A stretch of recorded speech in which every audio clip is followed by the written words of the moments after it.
Yeah, simple. We just got to play the same way. Not hard, in my opinion, but hey, individually, we all got to own up to what we do, understand what our jobs is on this team, and then we have to execute it. Did you feel like there was some of that building from the Clipper game, even though you lost, it was pretty consistent effort, and then the Celtics game? Or? Not really, no. No? No.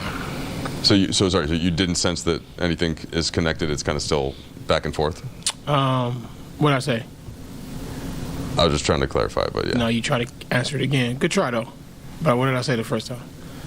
I am now confused, so it might have confused myself. No, don't get confused. You asked me, you said, did it carry over from the Clipper game? I said, nah. You followed up and said, so did it carry over? You asked the same question. So the same answer is what? No. Thank you. Got you. There you go. Thank you. Just so we're clear. You understand. You just. Russ, you've been on the court every game this season. There's been injuries and guys have been in and out, but yeah. Are you surprised that you're up 8 and then all of a sudden kind of the energy kind of shifts like it did in the first quarter today? At the end of the first quarter and going into the second quarter, are you surprised that like those kinds of things are still happening with this group this year? I mean, it happens sometimes, and then you kind of got to figure it out as the game go on. When it happens, teams make runs. We have to individually talk to each other, figure out what's the best thing that we can do to make adjustments when teams are making those runs. Russ, the turnovers, both yours and the team's, what do you think? You're a funny dude, Dave. You're a funny guy. What do you think the cause of them was tonight? You're a funny dude. Man, just trying to make the right reads, man. Some that we could take away, some that just happened. Some stepped out of bounds, some loose ball turnovers, some that if you actually watch the game, you can see like, that's not, it happens to the best of us. Live ball ones are the ones that we worry about, where they can be able to, give points over our turnovers, which is something that we can work on. Russ, at this point in the season, do you feel like the team in general should have more resilience on nights like this when you guys are kind of battling the second half? With nights like this, we know what we're supposed to do. We know when we're supposed to take and win games, regardless of who's playing. But this is the NBA, and these guys are professionals just as well as us. We got to do a better job of taking on the challenge, because we know when everybody's playing the Los Angeles Lakers, we're going to get everybody's best shot. We know that from the start of the year. And we understand that, but we got to be able to own. AD, when the team is turning the ball over, what does it do to your defense? Obviously, that's been a point of pride, the Lakers' defense, since you came here, and it's harder to perform on that end if I think they scored 27 points off your guys' turnovers tonight. We can't expect to win with 22 turnovers. They had 18 steals. 14 offensive rebounds. It just don't give us a chance to set our defense, and doesn't give us a chance to get a shot on goal every time down the floor. Got to do a better job taking care of the ball. I think it was a lot of, unforced turnovers tonight. And when we do that, like I said, our defense is compromised. They're getting down to transition. There might be 3 guys on the baseline for anything, and now on the 4-on-1, 3-on-2, 4-on-2, whatever.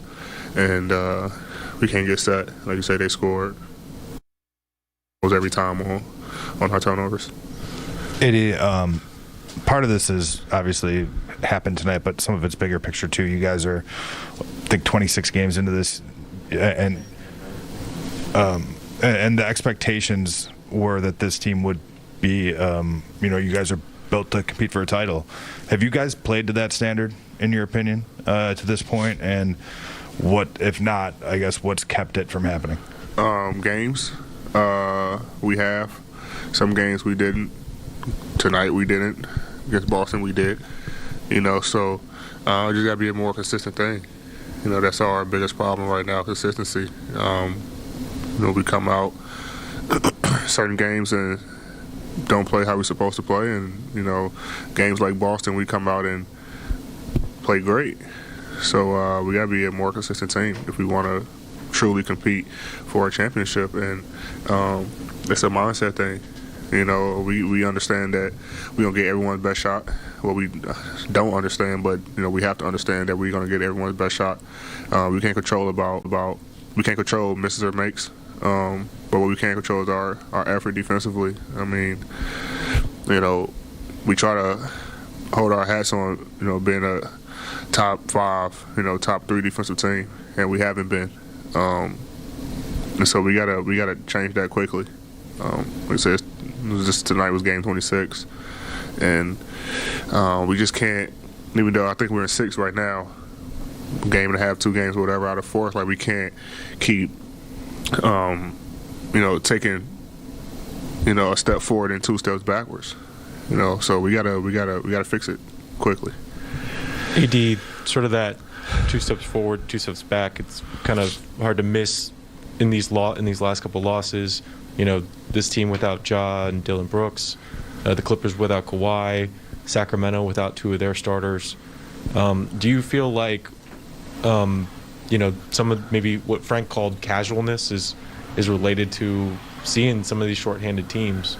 No, I mean they're in the league for a reason. Like, all these guys can play, make shots, and I think when their star players are out, we have to lock in even more because these guys have no conscience. You know, they want to come in and beat the Lakers, beat LeBron, beat AD, beat like they want to beat Melo. They want these things. You know, say, you know, I gave the Lakers 30, 25, whatever. You know, so you know, these guys already feel like they're the underdogs when they come in, especially without their star players, and we got to play like we're the underdogs, which now at this point in the season, the way we're playing a lot of games, we probably are. You know, we got to be able to have that mindset that we got to come in and be scrappy and be the more physical team and play like, you know, we're the underdogs. Anthony, just wondering how you think about the balance with you and LeBron and Russ, and, you know, if some guys like LeBron tonight starts really strong, you know, does that affect or change the way that you are, what your role might be on a given night, and how that's going so far this season?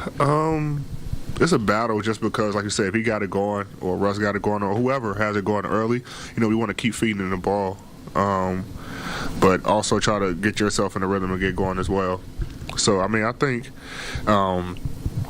we've been doing a good job of kind of figuring that out, but it's games, and sometimes during some parts of games where we kind of get lost. You know, one player get lost, or some of our role players get lost. There's no movement. Guys don't know what to do. So we just got to make sure that we're moving the basketball, getting everybody touches it. Even if a guy has it going, you know, as long as everyone touching the ball, like, he might get the shot, but, you know, we want to make sure we're moving the ball side to side. Everyone touches it, so they're not felt like they are out of the rhythm, out of the rotation, out of the swing of things. So we just gotta get better at that. But personally, honestly, I think we'll be fine, man. I think we'll be fine. You know, we just gotta. There's no switch that we can hit. We're not. It shows in games and over the course of the season that we can't hit a switch, so we got to go out here and grind, be the more physical team, and start getting wins by any means. Lakers looking to redeem those 2 losses to the Thunder on Friday and finally get into the win column. Game time's at 5. We'll get you ready. Tip off with access at 4, and joined by Meta World. Your old teammates coming in, Fish. Artest, formerly known as... Yes. My guy. We did That'll a top 10 Lakers-Celtic plays, memories. Yeah. And his shot obviously was one of them. For sure. But his press conference, we and Allie, we were all laughing, so we forgot how good that was. Yeah, that's number